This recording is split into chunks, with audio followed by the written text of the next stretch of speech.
I would like to tell you of two women that each sold a business to Berkshire Hathaway, to me actually, for many, many, many millions of dollars. Both of them started with $2,500. By a coincidence, it was the exact same amount. It was everything they had in the world. And one of them was a woman who landed in Seattle in 1917, couldn't speak a word of English, had a tag around her neck. The tag said, Fort Dodge, Iowa. The Red Cross got her to Fort Dodge, where she was reunited with her husband who had come to the country a couple of years earlier. And she lived in Fort Dodge for 2 years, and as she put it, she felt like a dummy. She couldn't pick up the language. She couldn't learn a word. And so she and her husband decided to move to Omaha. So they came to Omaha in 1919, and there she found a small colony of Russian Jews, so she started feeling more at home. And then as her oldest daughter went to school, she would come home, this daughter, Frances, and she would teach her mother the words she'd learned in school that day. And this woman, Rose Blumpkin, spent 20 years saving money, bringing first her siblings over, her mother and father, $50 at a time. She sold used clothing to do it. She had 4 children during this period. And by 1937, after 20 years, she'd saved $2,500. She went to Chicago and she bought what she could of furniture. Her dream had always been to open a furniture store. And this woman who had never gone to school one day in her life, with $2,500, but with the same spirit that the people in this room had about having a dream and working to accomplish that dream, she built a business which she sold to me in 1983 for $60 million approximately, and which did $1.5 billion worth of business last year. The 4th generation is working in that business. This woman, Rose Blumpkin, she worked for me until she was 103. And then she retired and she died the next year, which is a lesson to all of Berkshire's managers that premature retirement, you can't tell what's going to happen. But Mrs. B, with her $2,500, one further fact about her: she could not read or write. And she went into a furniture business, and she didn't bring anything unique in furniture, but she brought a determination to succeed. She knew she could outwork anyone else. She knew she cared about her customers. She worked at very low gross margins, but she built this incredible business. And I saw one other woman who did a similar thing with $2,500. I paid her hundreds of millions of dollars for her business. So I decided to go to the source and get these people before, I don't want you guys coming around to me asking me hundreds of millions of dollars. I'd like to join in with you much earlier. So I've followed this group, and today I'd like to tell you about one other small business person. This person, I went to buy his business from him, and he turned me down, which was very wise. But this was a fellow who was born about 8 years before I was. He was born in 1922. He was we'll call him Jack, lived in the Midwest. He was a pretty good athlete, didn't like school much. And I'm going to tell you one thing early in the story. Maybe you can figure out who the guy was. The company he built hires more college graduates each year than any other company in the United States. And this fellow, who was destined for this but did not know it, Jack, went to college for a year and then dropped out. He really wasn't that interested in school. And the year he dropped out was 1941. And when the United States became under attack, he went down to the Army Air Force recruiting station, volunteered, and they turned him down because he had hay fever. So he went over to the Navy and again volunteered, and they took him. They put him on an aircraft carrier.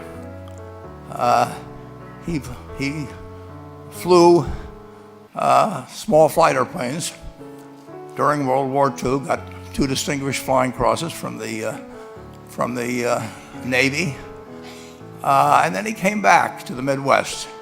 So now we've got a young guy. Probably by this time he would be 23 or 24 years old. And the interesting thing is, he got back to the Midwest, and he actually kind of went from one job to another for a short period of, or not such a short period of time. And he finally became a used car salesman at a Cadillac dealership in St. Louis, Missouri. And at age 35, having moved up in the organization, the sales organization, he said to his boss, could I go into car leasing business with you? The boss said, well, if you'll cut your salary in half and you'll come up with, I think it was $25,000 which he borrowed, we can become partners in a car leasing company. So my friend Jack started at age 35 in the car leasing business. And he had 7 cars. It was pretty slow. In fact, one of the things he did was whenever the phone rang, he let it ring 3 or 4 times so people would think that he was very busy answering other phones. And of course, it was the only call he was going to get all day. So his first venture was okay, but it wasn't really going to go anyplace. And there's a lesson in this for all of us. At age 40, he decided, with 17 vehicles, 17 cars, he was going to go into competition in the rent-a-car business. So now he's taking on Hertz and Avis and National and people like that who have hundreds and hundreds of thousands of cars. And he's got 17 cars, and his cars aren't any different than theirs. I mean, he's buying them from General Motors or Ford or Chrysler. And he can't get the airport locations. Those companies have them all sold up. But he was determined that he would basically offer the customer, can't offer him a different car, but he can offer them friendlier service than they've ever seen. And so he started a company.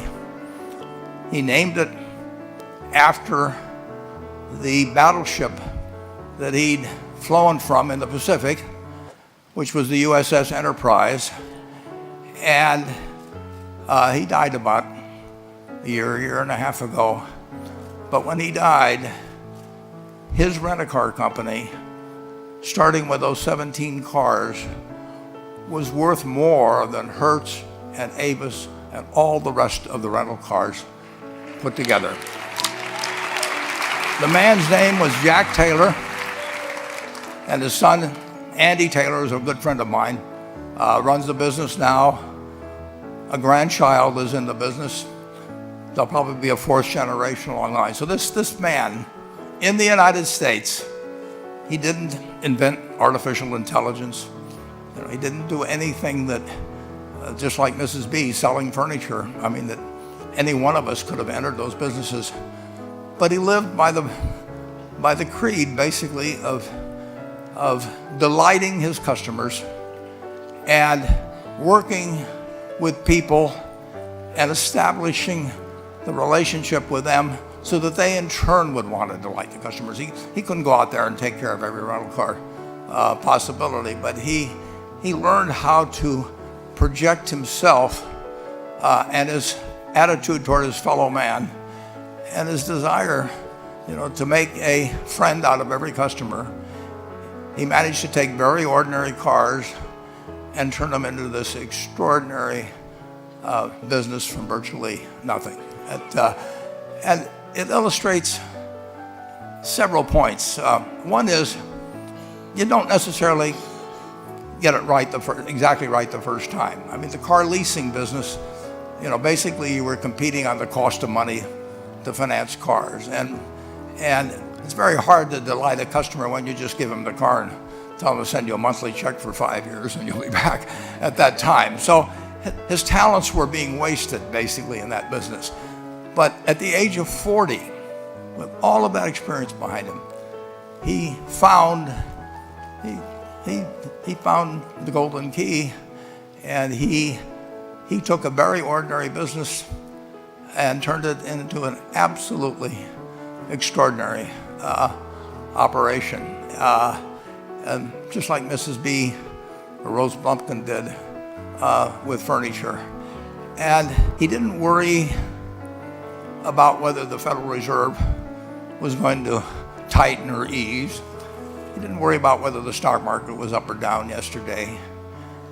He didn't worry about the things he couldn't change, but he did focus on the one thing he could change, and that was the customer's experience. You need a genuine desire day in, day out to delight the customer.